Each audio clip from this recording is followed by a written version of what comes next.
Pirmais Rīgas pašvaldības organizētais pasākums pirmsskolas izglītības darbiniekiem. Izvēlētā vieta – Rīgas kultūras un mākslas centrs Mazā ģilde. Ēka ar savu īpašo šarmu un auru piedeva pasākumam vēl svinīgāku noskaņu.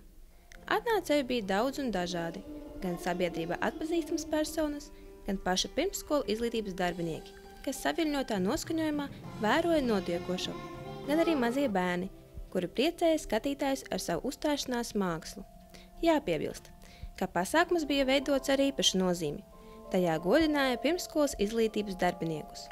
Lai arī šī apbalvošana norisinājās vairākas stundas, laiks paskrēja nemanot, jo gandarījuma, prieka un saviļņojuma emocijas šo ilgo laika sprīdi padarīja par neaizmirstamu acu mirkli. Arī pašu pirmsskolu darbinieku sejās bija vērojama pateicības un lepnuma sajūta. Pateicība par to, ka beidzot tiek pienācīgi novērtēts viņu ieguldījums bērna audzināšanā un izglītībā. Jo, kā zināms, svarīgākais bērnu attīstības posms ir pirmie 5 dzīves gadi, kad sāk veidoties bērna raksturs.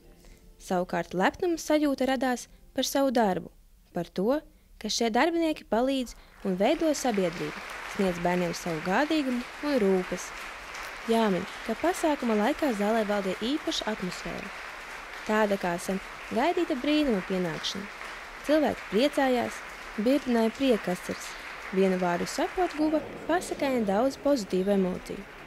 Godināšanas pasākums noslēdzoties. Katram tās dalībniekam dziļi sirdī radās vēlme, kaut šāds pasākums kļūtu par tradīciju. Visi šie nominanti, kuri šodien tik godināti, ir ne tikai Rīgā, bet Latvijā ļoti cienījami cilvēki, kas ļoti daudz ir devuši pirmsskolas izglītībai vispār.